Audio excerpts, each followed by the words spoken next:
So hello, everybody, and welcome to the Learning Circle discussion of episode 9 of our Listen, Learn, Explore, Operationalizing Dignity with our good friend, Marianne Schmenk, who led our podcast and is going to lead us in what we hope will be just a super vibrant conversation here. And I think it will be as we see these great folks coming in to join us.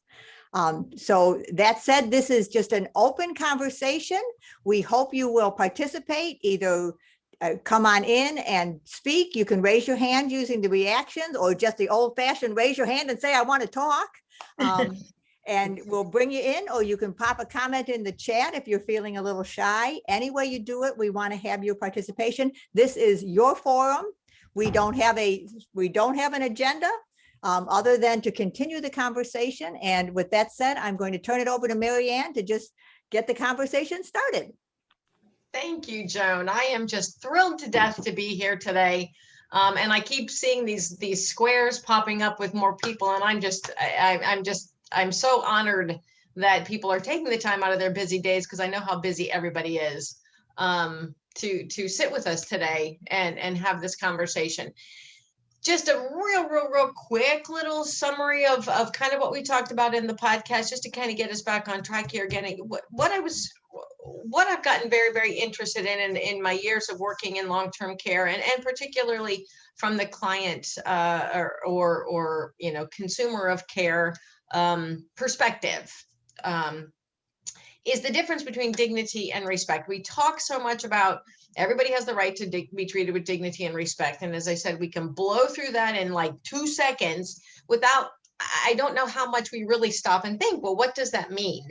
To really say somebody has the right to be treated with dignity and respect.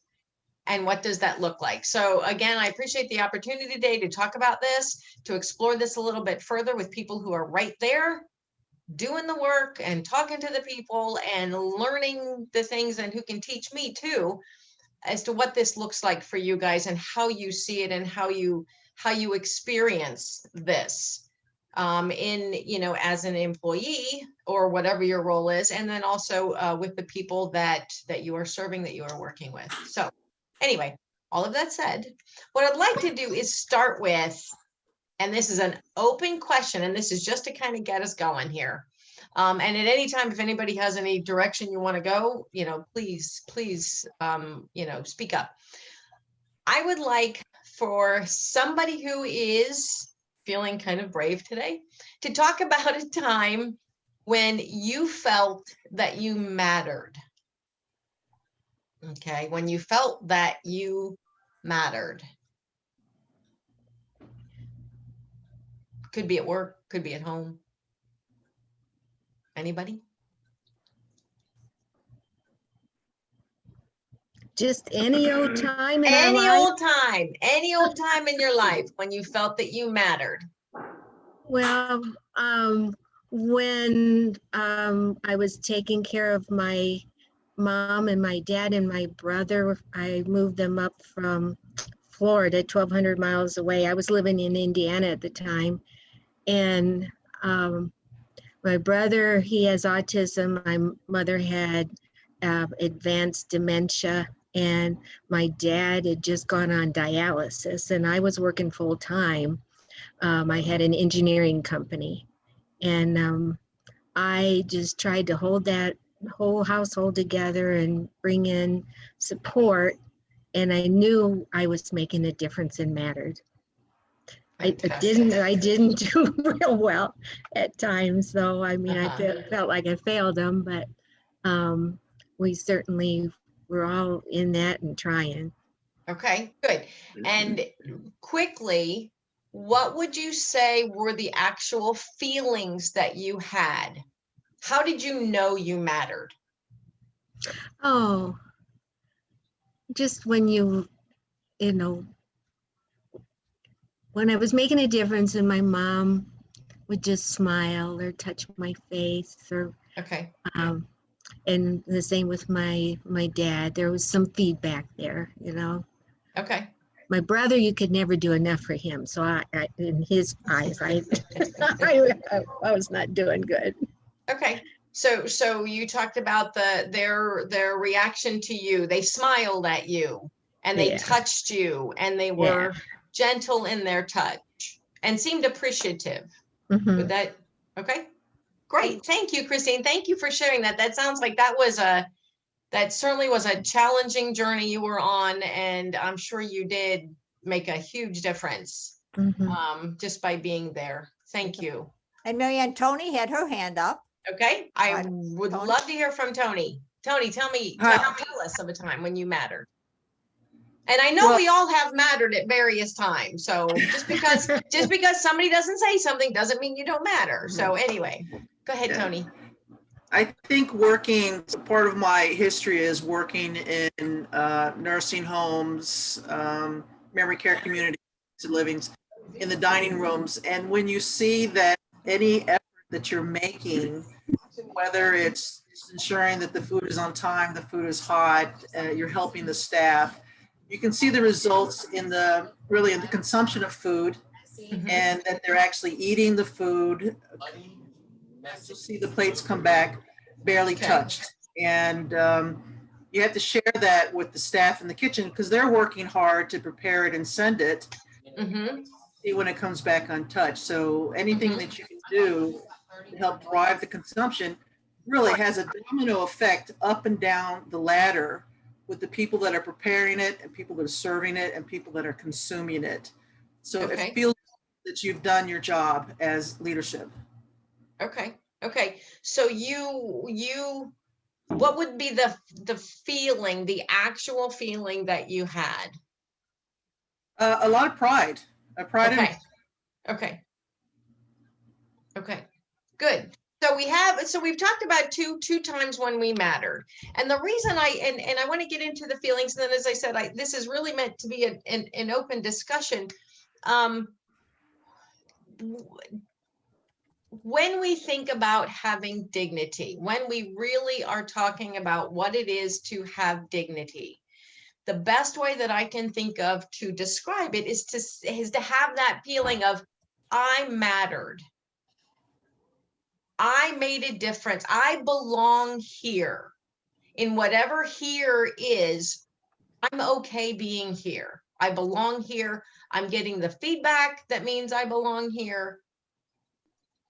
And I feel good about that. So we had Christina, we had Tony talking about what those feelings were. And now Christine said she just had she got that feedback from the people she was caring for. And Tony said the same thing. She got this feedback from another person, okay, that made her feel like she had done something good. They were eating their food, right? In the books that I talked about earlier about what dignity is, they talk about what are the positive impacts of dignity. And one of them is the feeling of identity, the acceptance of my identity. Again, getting kind of back into that feeling of I matter. Okay, I belong here. All right. So what do you think when you think about where we are? We're talking about long-term care. I'd kind of like to kind of, can we flip that into how does dignity fit into where you work? Where does the sense of mattering fit into where you work? That's where I'd really like to if we could spend some time talking about that. I'd love to hear some examples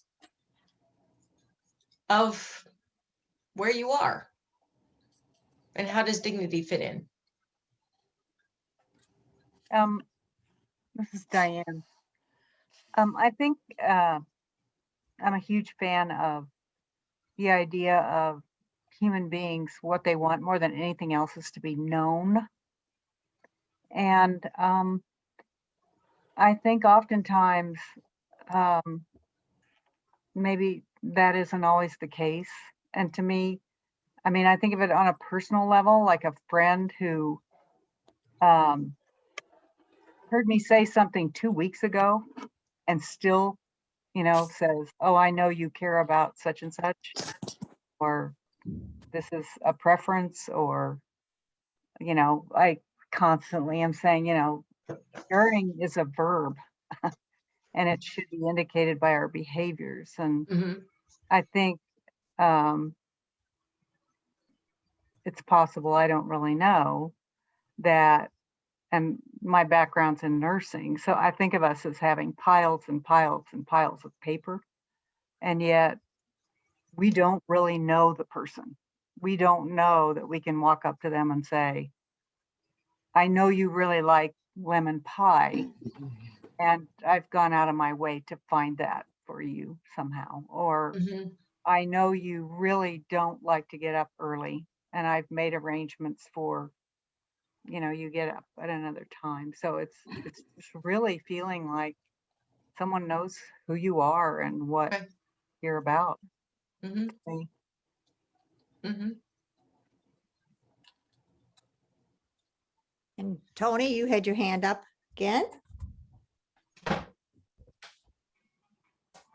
Oh, that really wasn't my hand. That was a thumbs up to Diane comment. But I agree. Any kind of personalization to separate them from the herd and to say, you know what, I see you, I think is important, whether it's for the resident or whether it's for a staff member. Mhm. It's just like that one little tidbit, like, okay, you do see me. I am not just another, robot in this world, in this operation. So that was a thumbs up. I'll give you two. Well, thank you, Tony, because recognition again is another one of those things that helps to make us know, that reinforces our dignity. We're recognized, like you said, and just like you said, Tony, I love the way you said it. When I see you, I recognize you. I'm not looking over the top of your head. I'm looking at you. And so important in all of this, and what I found really interesting is that in both of the examples where we talked about how did you know you mattered, it was because you were taking care of someone else. You were helping somebody else. So when we talk about dignity in long-term care, we're not just talking about the community members. We're also talking about the people who work there and who are doing the care. So in other words, we're talking about the people getting the care, but we're also talking about the people giving the care. And dignity works in both directions. And it's important in both directions. So what do you guys, yes, Christine. When my father, he passed away in 2013, and I had to find a place for my mom in town, so she went to a memory care community there. And my mom is just like, Good morning, webinar. What's up? she's one of the kindest persons you ever would want to see, and she always wants to do for other. And I found that when she was there, she wanted to tip the people at lunch, when they brought her food and see how good it was. She and other people there did the same thing. They wanted to clean up. They wanted to be doing something and showing that kindness. Mm-hmm, mm-hmm, mm-hmm. Absolutely. It's really important for people, that's something that we do so often is when we're providing care for somebody, the other person, we end up with this mixed up power differential. The people that are giving the care seem to have the power over the people who are receiving the care, and they can't give back. It's really important it's so important to give back and to keep that connection. Really, when we're talking about dignity, we're talking about connection. Because you have your own dignity. We're all born with dignity. Are unable to manage their own affairs. And then there's a court case where the judge appoints a responsible person. Maybe there we go. Maybe we can make sure people get muted. Yeah. But dignity is something we're born with, but it gets we feel it coming back to us through our connections. It gets supported in our connections, in how we feel, what is coming back to us. And as I said, it's not just about the people who are receiving the care, but it's also the people that are giving the care. So what are some ways, I thought maybe we can explore, what are some ways that we support dignity in our daily operations? What do we do? What are some things that work really well? And if getting those feelings of connection, of affirmation, safety, feeling safe in a vulnerable situation. I imagine, Christine, when you were caring for your parents, that probably was a big part of it too. They trusted you. They knew with you they were safe. My dad kept saying, though, why are you doing this? Because he especially, getting him to dialysis and everything, that was, they were of totally different personalities. Yeah, it is challenging. It's not easy. Well, I'm in such a great position. I had an engineering company and I sold it.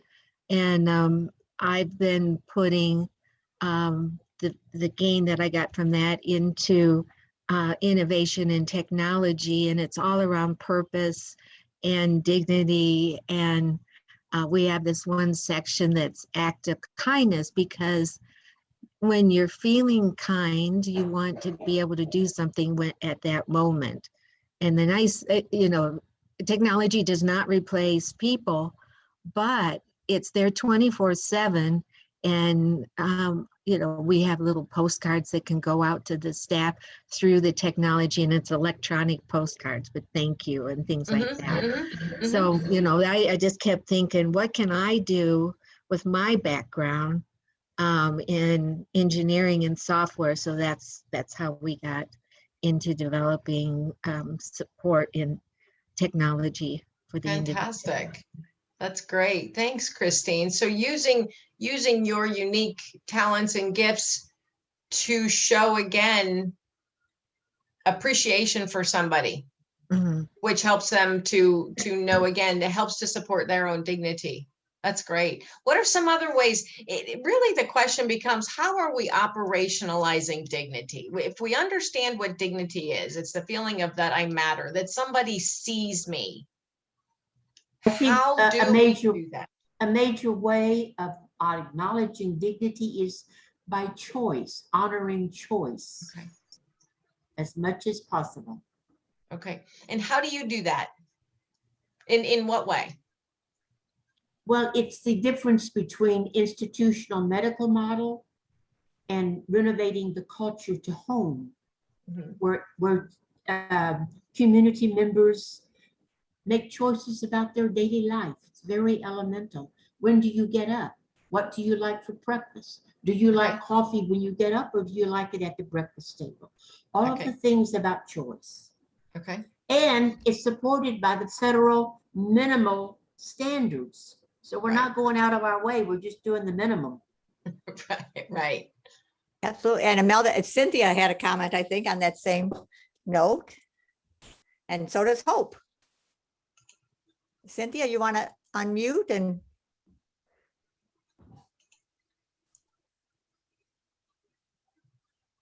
Okay. I don't know if you're having problems unmuting, Cynthia. Hope, if you want to go ahead and pop in while Cynthia's working on her mute. I know, Hope, you know how to do it. Hello, it's good to be here with you all. This is the one session that I'm able to carve out some time to be in this space with you.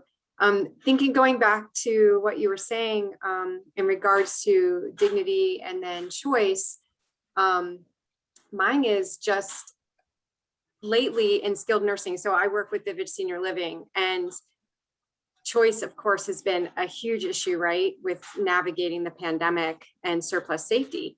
And so just sitting in space together, even just having active listening or even active silence and stillness has been our thread for connectivity. And because there's just so much energy lost in navigating this pandemic for safety reasons that we have to reel it back in and just be with each other. And so that's kind of the current climate of the world that I'm in. It's just carving out and creating that space of, I recognize you. I recognize that your well-being is at risk. How can we save space and rejuvenate one another through breath work or mindful movement or sitting out in nature and listening to natural sounds, that I think shows the human spirit a sense of dignity. That's really interesting. I thank you, Hope, for bringing that up. What's interesting about that is it doesn't necessarily, what you're saying is when you said in open silence, it doesn't have to be an active thing. You don't have to be doing something to the person, or, you know, even doing something, you know, hugely active. Sometimes it's just, again, letting them know that you see them. That's a wonderful, wonderful. Thank you so much. That really moved me. Just, I love the idea of silence, because in silence, we allow people to think and to be. It doesn't always have to be running. I mean, you know what it is like when we're running around, we've got kids to take care of, we got pets to rock, and we got a job to do, and we got all this kind of stuff. Having that time of mindfulness can be so empowering and so strengthening. That's neat. Thank you. And Cynthia, I think you unmuted now. So let's see if it works. Still not hearing you though. Oh, goodness. Gotta love technology. I know. Cynthia, maybe you can chat something since you were using the chat before.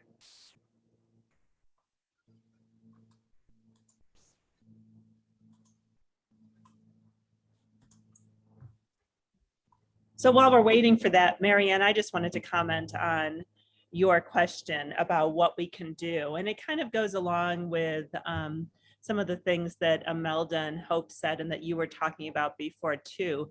But I think that in senior living and long-term care, one of the things that we need to do to operationalize dignity is to create environments where we foster relationship building. And I think that's something that we don't always do in that environment with the people who work there. You know, one of the things that I've always said is people who work in long-term care and senior living have such compassion and care and love in their hearts. And they get to the communities that they're working in sometimes, and they're not allowed to show that because of the system that's created, because it's so task-oriented maybe in their community. And if somebody sees that they are talking with a resident, sitting on a chair and talking with the resident, that they're actually reprimanded for that instead of being encouraged to do that. And so really creating those environments where relationship building with the people who live there is first and foremost on what staff members are supposed to be doing, and not just those tasks. Mm-hmm. Yeah, absolutely. Thanks, Penny. I agree. It really, you know, again, the examples where we talked about when people felt like they mattered, it was a relationship. They had a relationship with the other person. So what are the barriers to that? How are we getting around the things? How do we get around being so task oriented? I'll just give you an example since I said it. One of a community that I used to work with years ago, they actually put it in everyone's job description that they needed to do spontaneous activities, basically something spontaneous with the residents who live there.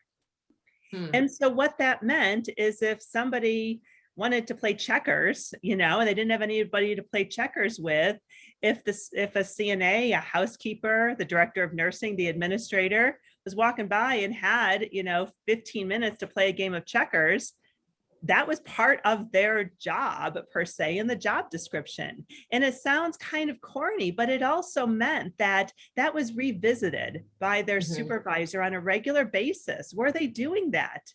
And so it gave people that permission and freedom to do those things. I mean, that's just one example. Mm-hmm.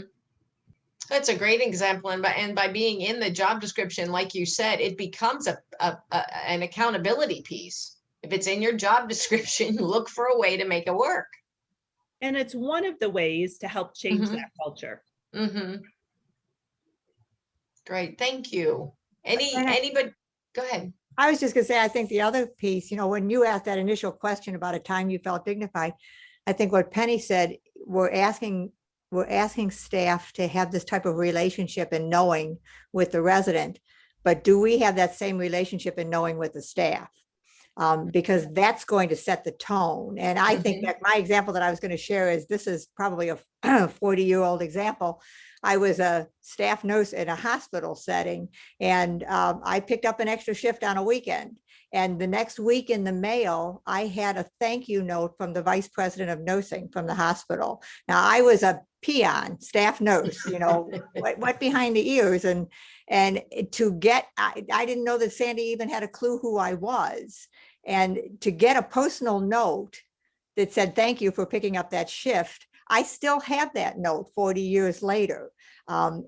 It just means that much. And I think sometimes we're very good about the, let's have the pizza party for the staff. Let's, you know, give the big thank you to everybody. But are we saying, you know, Marianne, I saw you do this the other day, and it really meant a lot. Or I've had people that they've sent notes to family members, and they've sent notes to, you know, I send Kathy's husband a note that says, I just want you to know how terrific your wife is. And what a difference she makes in the work that she's doing. That, something like that. And I know time is such a critical piece for our leadership team. So that's not an easy ask to do those kind of things, but boy, they can be powerful. Sure. Absolutely. I still love getting something in the mail. You know, like if I get a card or something in the mail, for some reason, if I know that person took that much time to write something, it makes me feel better. Yeah. You know, because I know somebody took the time to do it. That's, you know, and Joan, I mean, the fact that you still remember that incident, no, that's significant, because it obviously made an impact. Yeah. Or you wouldn't still remember it. You wouldn't still remember it. The fact that I can still find the note is even more remarkable, Marianne. Yeah. If you saw my file. So we do. Cynthia was able to type something in, so I'll go ahead and share that with you. She said, you can know the residents' strengths and asking for them to help us. Also, we found there is nothing worse than getting to know the residents better after they have passed. We give opportunity for residents to celebrate their life stories with articles and pictures while they are still with us. They are so excited to share it with their co-residents and the staff and volunteers. That's wonderful. Thank you, Cynthia. That is so cool. We don't know sometimes all the talents that people have unless we get to know them, or, you know, and just everybody comes with something. Everybody comes with something good that they can share. And, you know, sometimes we don't always see it. We don't always take the time to get to know it. Those are great examples. Thank you. Other ways that we operationalize dignity. We can do that by empowering the residents and the staff into making decisions. What I mean by that is, in the household model, what we do is we empower them to say, this is what I want to do throughout the day. These are the activities I so want to do in our house. And we create an activity plan around what the residents want. And that was really difficult for them to empower them to make decisions. But you can also empower the staff by knowing, like someone said before, their strengths, and they can help make decisions. They can take leadership roles in different ways that would help their coworkers and themselves during their daily schedule. So.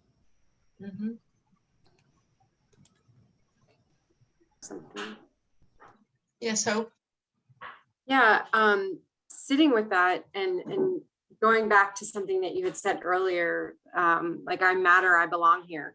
We've been working a lot on the diversity, equity, inclusivity piece within Vivage, and just looking at how do we create safe space to begin with? Because I think oftentimes, you know, especially for new employees or new individuals moving into the community, it's really hard, depending on their history and their trauma history, to look at what is happening in that re-traumatization and moving into a community. And how long is it going to take us to really build that relationship and come together as a community and accept and save space for however you show up, you know, and that's a hard one. Because, you know, the beauty and at the same time, our toughest challenge in community of large populations of people is there's such a diversity, you know, it's so colorful, it's so beautiful, but at the same time, that's what makes it even more challenging. So a daily practice.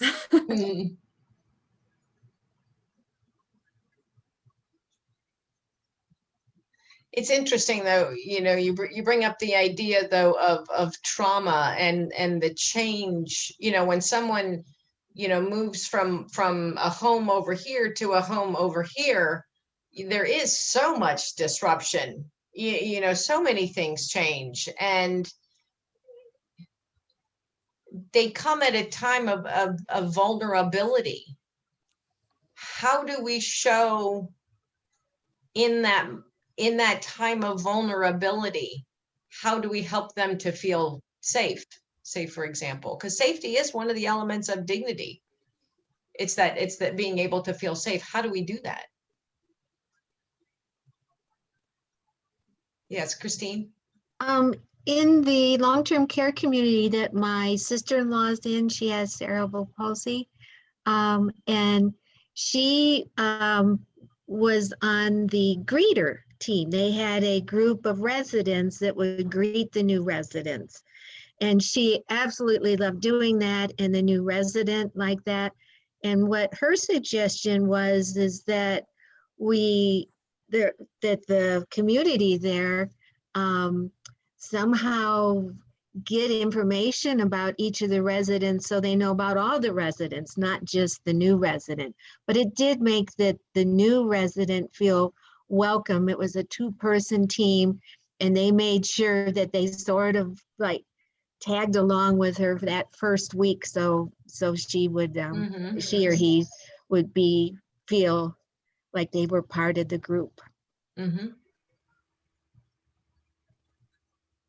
I think it's, you know, one of the things we struggle with all the time as we look at person-centeredness and resident-directedness is, as we look for the answers, knowing the person. I mean, the first value that Pioneer Network typically shares and relationship being fundamental are really so key and so critical. And in some ways so simple, but in other ways so very difficult. And I think sometimes we go looking for an answer that's more complex than it needs to be. It really, if we know our residents well, the residents well, they're not ours. If we know the residents well, if we know the staff well, if we take the time, not just what role do you play or where do you live, but really know them. What are your interests? What are your passions? What are your goals? What talent do you have that you could bring and share with the community, with others, whether you're a resident or a family member? Taking the time to learn those things and then do something. That's the key piece. And then do something with that information when we have it. That's really respecting and honoring someone's dignity. And it's basic, it's common sense, and it's harder than heck to operationalize so many times. Yeah, one of the things I don't remember, it was a conversation I had with somebody at some point, and we were talking about, have we overcomplicated the uncomplicated? You know, and in fact, I just was looking through some notes before this, and I found that where I'd written that down, and it's true. When we look at long-term care in general, the industry in general, the regulations and the staffing issues, and just all of, you know, medications and healthcare. I read that Being Mortal by Atul Gawande. And one of the things that he had said in there was that back in the day, you know, generations ago, when people passed away, it came on quicker. It was over quicker. In other words, and I don't mean to sound, you know, crass when I say it that way or anything, but if somebody had a heart attack, their survival rate was small, you know, or a stroke. And this was before, you know, or if somebody had cancer, they had so many months to live, or, you know, things just, it moved a lot faster. And now we have, due to medical advances and all sorts of things, we've lengthened that time between maybe an incident or a life-changing event and actually passing away. And in some cases, that's a great thing, you know, but in some cases now we have that time, and how do we support that time? Because that's where we're seeing them. You know, we're seeing them in the nursing homes and assisted living facilities and in-home care. That's the time we're seeing. So how are we looking at that time and making sure that their dignity stays intact? I had a experience last year where my parent was admitted to a nursing home. And because I know a lot about this field, having been in it for 45 years, I could always tell when they were trying to do something related to choice or culture change or however you want to, and it would routinely misfire. For instance, the admissions person said, well, what does your father like to do? And I said, read. So when we arrived, there was a book laying on the bedside. And, you know, we're probably not supposed to be political on this call, but it was an autobiography of Newt Gingrich. And my mother said, he knew that was laying there. Even though his legs don't work, he would stand up and walk out the door, which is very true. But we just laughed about that. And then the administrator came by and said, you know, well, what did your father do? And I said, well, last week he was writing field guides for botany. And so the administrator said, well, we make sachets in activities, and they're filled with herbs. And I just looked at him like, you need to ask more questions about what a field botanist is. And there was just time after time after time where I just felt like it was just sad to me. And allegedly, you know, the best nursing home in Denver, I just kept thinking things were just misfiring. Like no one was asking any questions like, well, as a field botanist, what would he like to do? Or, you know, the speech therapist was showing him flashcards of flowers, and he kept looking at me like, what the hell is going on here? And he'd say like the genus, but he'd say, well, I don't know the species because it's a tropical plant and I work with plants. It was just intriguing to me to see that there was a question, but there really wasn't curiosity about who he really was and what would have, met his needs. And probably the worst one for me was he needed bed rails to turn himself in bed because his legs didn't work. And I kept saying, he's got to have a bed rail or he can't move himself in bed. And I got all the rules and regulations read to me, which I know what they were saying was not true. But it was just so frustrating to see, it go in a different direction, which I think, I guess what I kept thinking was they kind of knew the words to say, but they really weren't listening to what the response was and then asking more questions. And that's what it takes to me to be heard, is the person expresses some sort of curiosity about what that might mean for the individual. They weren't trying to know the person. And when you mentioned that he reads, why didn't they ask, what does he like to read? Or what types of books or things does he like to read? None of that. So yeah, there's still a lot of the how-to information that I think people need. Well, and I think the issue with that is that I would assume, Diane, putting myself in your father's shoes and in your shoes and your mom's shoes, that's almost sometimes just as bad as not asking the question. Because you ask the question and you're only really getting so far. You're not really, it just sounds like it's a list of questions, it's again, very task oriented. that the questions are being asked and they're finding some sort of answer, you know, themselves almost, versus going to the people, the person for the answer. It was just, it was actually horrible to watch. You know, and I think, Diane, as I listen to you too, I think one of the things that we oftentimes do, and I've certainly been as guilty as the next guy, we want to do it ourselves. So, you know, instead of building a broader base within our organizations of who can help us and who can be a part of that knowing. And it makes me think of, and I apologize if this sounds like a little bit of a commercial, but it makes me think of in our September symposium, we have a gentleman who's going to be speaking named Scott Smith. And he has a program within his communities that he's developed called a club model. And what this is, it's about deep knowing of the individual, the residents, as well as the staff, of what they like, and not just the superficial, do you like to read, but, you know, more in depth. Do you want, you know, and then bringing like-minded people together. So I don't have to be the person who has that connection and brings to you what you need, but I have a whole group of people who I brought together who can then kind of go off in their smaller groups and be that support to each other, have those deep, meaningful relationships with each other. It's what you and I do in the quote unquote real world. We find people that enjoy doing things that we do. We find a group of, you know, I found a group of women who like to ride bikes, and I go bike riding with them.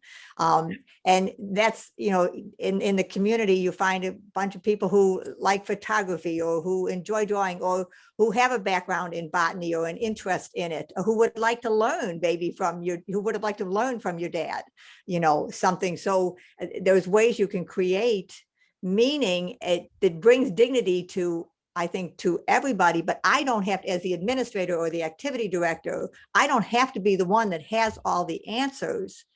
I have to be a connector of people so that dignity, that relationship becomes a part of the entire organization, and everybody's responsibility to be part of. Yeah, I think the way it, excuse me, the way it was expressed was like the question was an end in itself instead of a means to an end. It was like, well, you know, I went through the MBS and I asked, excuse me, I asked all these questions like, when do you like to get up? And then it was summarily ignored. Or what foods do you like? And then it was summarily ignored. And I think the hardest thing for me was just, it was so depressing to know how hard all of you have worked to make this something different. Absolutely. I'd like to just sit in this space with you too. You used a word of like exploration and discovery, which, you know, I sit in this space of where in the clinical, we continue to ask the whys to get to root cause, but yet in a psychosocial relationship building and task orientation, we don't do any of that deep dive exploration. And I wonder why. And the only thing that keeps coming up for me in my personal life and in my professional is, what are we doing in our daily work to shut off our frontal cortex? Like, people live in this fight, flight, or freeze. You know, they are like, they're looking at the phones all the time and the computers and just all over the place. And so that mindfulness of being in the moment and truly connecting and doing what you're saying, Darren, and as far as that web-like connection and meaning is really hard. You know, a linear way of black or white is easy. You know, I can navigate that and still navigate all this other stuff without utilizing this frontal lobe too much. And I don't know that people biologically have access to it when they're living in this like task orientation, long to-do lists. You know, I know our care partners, they're sheer saturated, like their own personal sense of dignity is really hard to find. So it goes with like Eden when we look at starting with self, you know, what are our care partners? How are they showing up for their own? Well, whoops. So they can save space and they can explore that with others. Like, how many people actually have the opportunity to explore that for themselves? Well, I think as Hope speaks, it reminds me of, somehow I got on an investment banker group. They must not know me, but anyway. The owners are just over the moon that admissions are starting to come in now. And of course, you probably all heard Lori Porter talk about 200,000 staff members short. And I think sort of to Hope's point is there must be a significant feeling of, you know, just lessening of morale in terms of wanting to do actually everything that's described, but you know, to be mindful, because I'm a list person. That's tough to do when you're thinking about the next thing on the list. And so anyway, it's a lot of great ideas here. Yeah.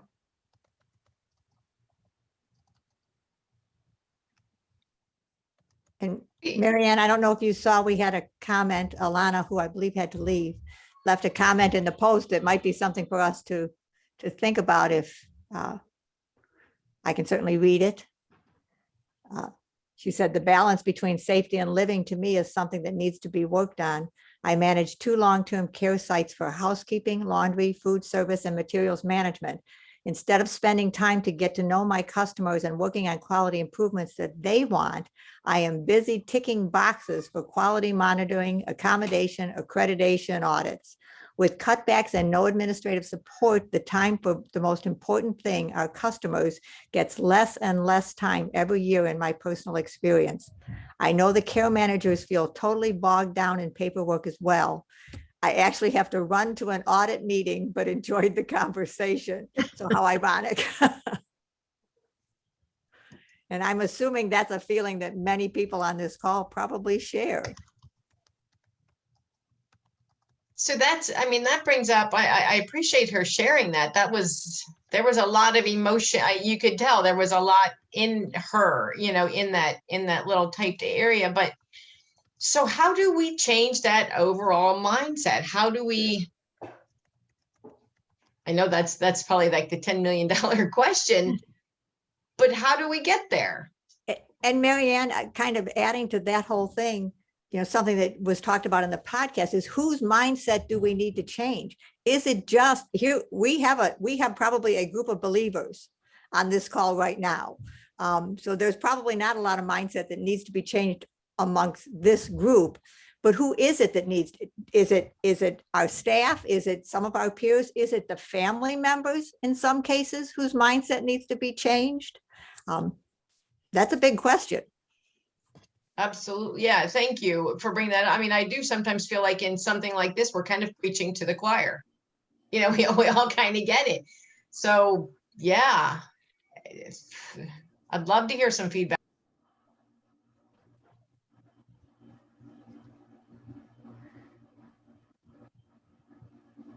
Well, I have a overall comment in response to your very good questions, Joan.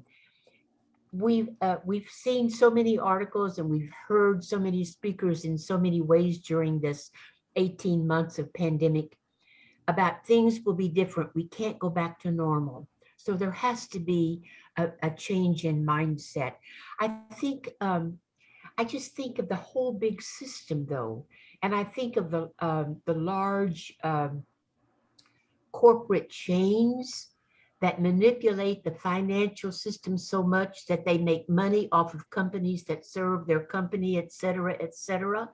I think of the whole concept of using a management company.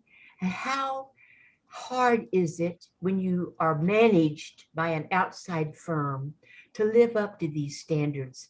How do you make sure that the management company is as sold on the values as you are? Those are some questions I have. I don't have any answers.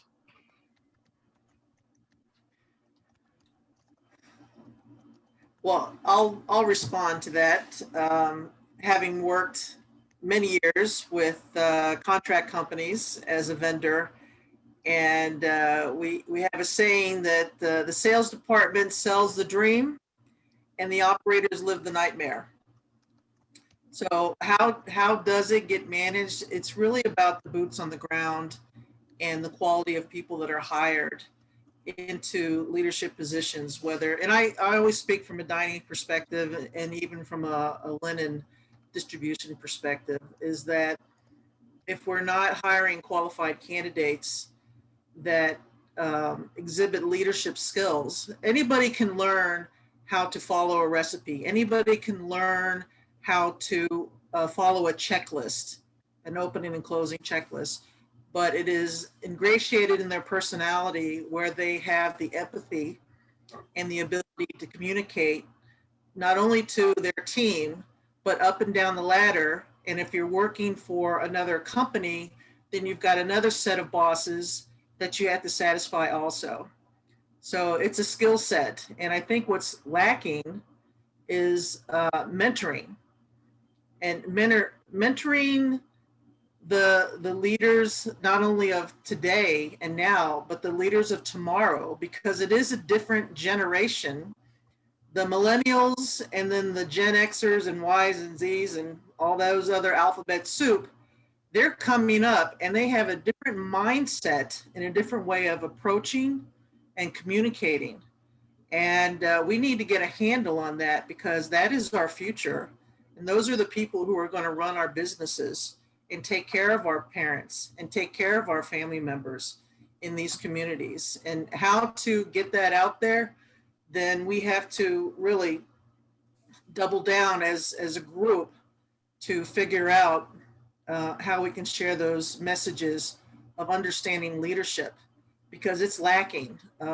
It really, really is. And it's all about slapping a Band-Aid on something. And Joan, you touched on it, and Marianne and Christine and Diane, you all touched the buttons on it, is that what is the deeper dive into really the root cause of the problem? Solving and addressing the symptoms will not correct the problem, because you know what? It's going to happen again during the next cycle. But I think mentoring and leadership have really lost its course and is not as ingrained in the development of our next generation and current generation of leadership. And I'll step off my soapbox now. I just feel very strongly about that, because I see it. I see it as a consultant. I'm seeing it now, and it's scary, but it takes a long time. And I don't think certain leadership do not want to invest in the time that it takes to help adjust and change mindsets, because they only duplicate previous behaviors.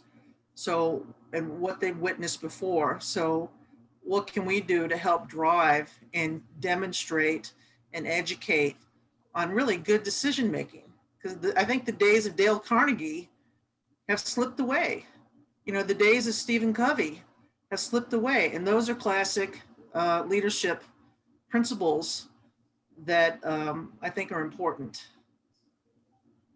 I am done. I have a comment about Tony's comments. I can't figure out how to, I write a lot about dignity, but I can't figure out how to implement it without getting the public involved. And I say that because I worked for the surveyors. I worked for both provider groups in long-term care. I started in nursing. I've been through it all.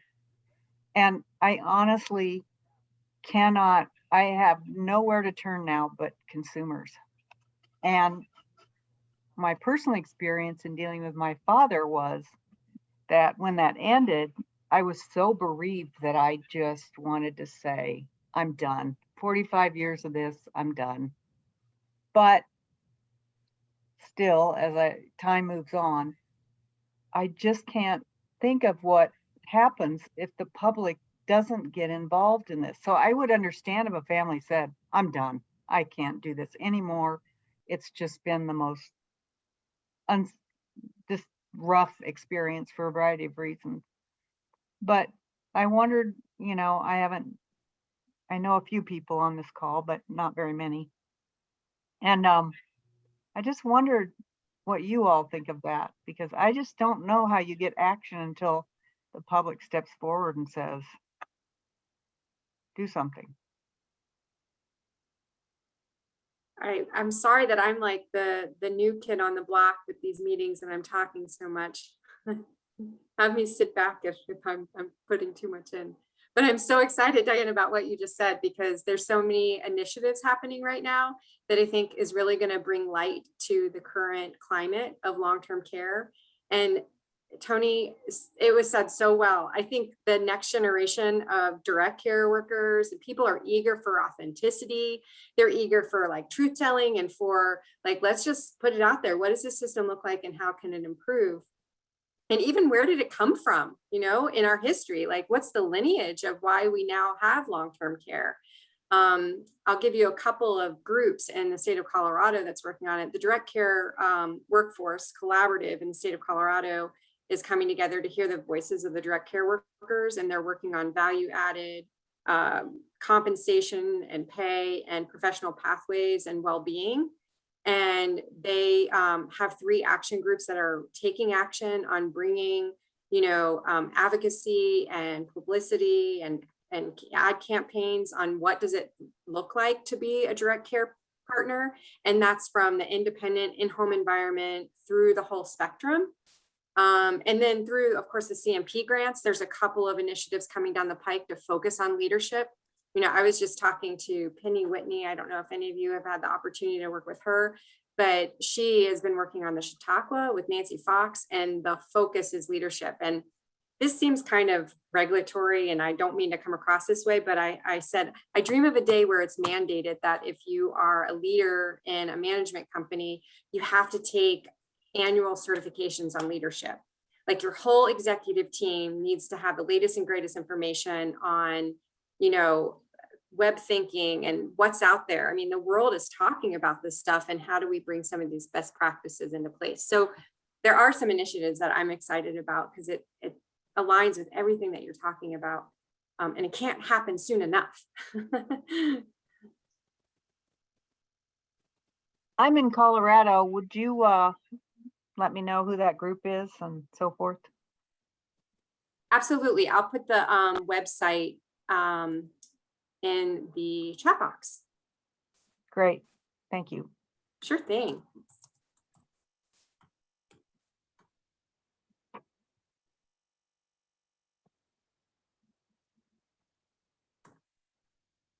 We've got about 3 minutes left because we will be respectful of people's time. I know we've had a couple of people that have had to pop off already. So Marianne, I don't know if you wanted to kind of bring some of this together or. Sure, thank you. Yeah, so when we just now, you know, that the end there, I just found so interesting, talking about maybe what some of these barriers are to, and we talked about the mindset, you know, how do we get the broader change? Because I think, like what you said, our care staff may mean well, but just aren't quite going over that hump, you know, to actually get to the dignity part of it, or really getting into that connection and knowing the people. So we talked about, you know, educating or trying to get change within the community, the care recipients perhaps, but then also leadership. So I guess what I would like to know is, in your little worlds out there, whatever it is you're doing, wherever it is you find yourself, can you think of, and this is going to sound like homework, 1 or 2 things that you're going to do to try to respect the dignity of somebody else? What are some things that you could do just this week? Some changes. I know that always helps me to put something concrete after a discussion like this. What does that mean for me? What are you going to do? I'm going to try to listen more. Okay.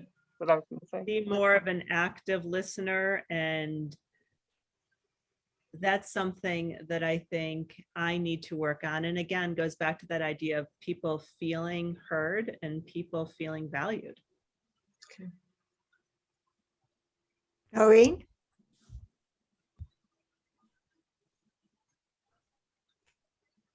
I thought you had your hand up, Noreen. Maybe I misinterpreted that. Oh, Oh. actually I do. Do I just talk? You just I've talked. All right, I've never done this before.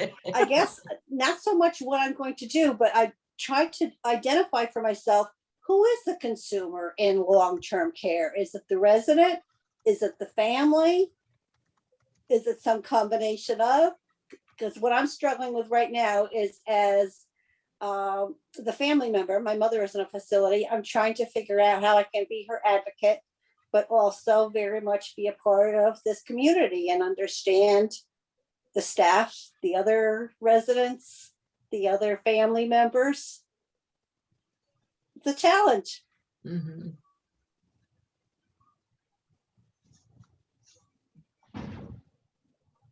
I think, Noreen, I think you kind of gave us something to leave with. And Marianne, you certainly left everyone with a challenge, something to think about as we continue our day. And so I would just like to, on behalf of Pioneer Network, thank you, Marianne, for bringing this conversation to the forefront, to everyone who's been a part of it, for sharing it with us. The podcast is still out there and still available. So we would encourage you to suggest to others that maybe they want to listen to it as well. And this broadcast will also be on the website. It should be up in the next day or two. So again, if there's others who would like to be a part of the conversation, even just to listen in, that's a great way to participate as well. And Penny, I didn't know if you would like to share just a little bit about the next podcast that's coming up, because I know you just recorded it. Yes, our next podcast that's coming out is with Moira Welsh, and Moira is a reporter for the Toronto Star, and she published a book at the beginning of this year called Happily Ever Older. And Moira, it's a really, if you haven't heard of her or the book, just as a plug, we have it in the Pioneer Network bookstore. But Moira is an investigative reporter, and she started doing investigative reports years ago about nursing homes in Toronto. And that really led her, actually, it was Bill Thomas from the Eden Alternative who led her on this journey of really exploring what some creative and innovative things are in long-term care. And sorry, I'm outside and there's background noise. And what Bill Thomas said was, you know, when you report on the positive, that can be dangerous. And he said that because the positive actually makes you think about how to do things differently. So if you're interested in that, that is being released this afternoon. So just go to the pioneernetwork.net website and you can listen to it. Absolutely. Well, thank you, Penny. And when you're there on the events page, check out all the things that are happening with Pioneer Network. We could not do any of it without all of you. And again, a special thanks today to Marianne for making this podcast possible, and for all of you for joining us. So on that note, we wish you all a wonderful day, and thank you so much for everything that you do. Thanks, Joan. Thank you. Thank you. Bye.